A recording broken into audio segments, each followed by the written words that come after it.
Luto natin ngayon ay spicy ginataang hipon. Igasa natin ang mga sangkap. Unahin natin ang bawang. Isunod natin ang sibuyas at luya.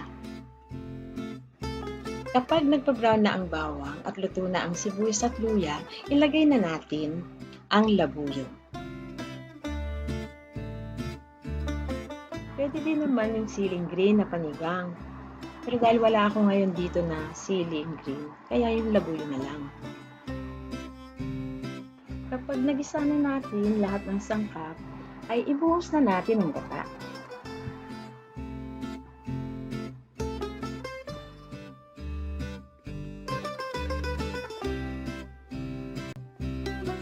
Simutin natin kasi sayang.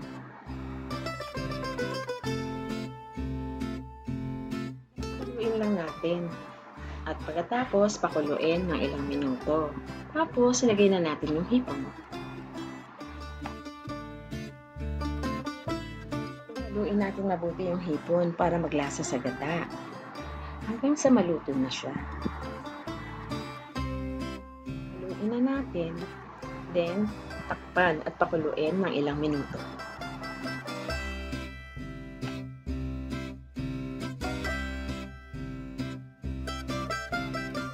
Lagyan na natin ng paminta, tsaka patis.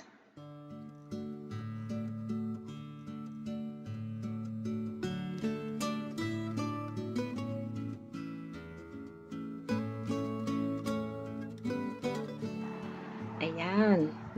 Luto na ang ating spicy ginataang hipon. Walang kahirap-hirap, di ba?